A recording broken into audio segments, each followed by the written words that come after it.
দিনটা ছিল 23শে ফেব্রুয়ারি, ইন্ডিয়া পাকিস্তানের খেলার দিন। আজকে আমাদের ইন্ডিয়া আর পাকিস্তানের ম্যাচ, তো তার জন্য আমাদের বিশাল পিকনিকের আয়োজন করা হয়েছে। আজকে আমাদের খাসির মাংস, চিকেন কষা। এই যে বিশাল পিকনিক বলতে আমাদের মেনু কম, কিন্তু আনন্দটাই এখানে প্রাধান্য পেয়েছে। সবাই মিলে হাতে হাতে এই সামান্য দুটো আইটেম করাতেই যে কি আনন্দ লাগে তা ভাষায় প্রকাশ করা যায় না।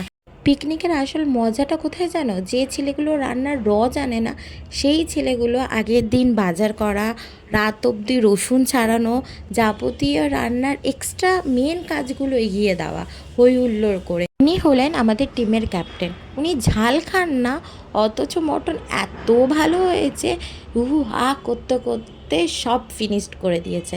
মটনটা কিন্তু বেশ ভালো হয়েছে।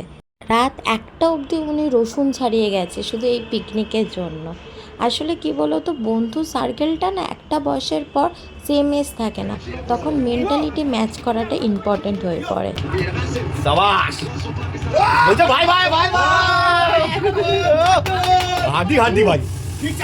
সবাই খেলাতে মগ্ন, আমার মটনেও প্রায় শেষের পর্যায়ে। এবার নাবিয়ে জাস্ট খাওয়া দাওয়ার পালা আমাদের শুরু হয়ে গেছিলো। উপরি আনন্দ ছিল আমাদের, ইন্ডিয়া জিতে গেছে। আমরা সবাই জানতাম জিতবে, তাও একটা টেনশন কাজ করে না, সেটা থেকে মুক্ত হয়ে জমিয়ে আমাদের খাওয়া দাওয়া হয়েছিল।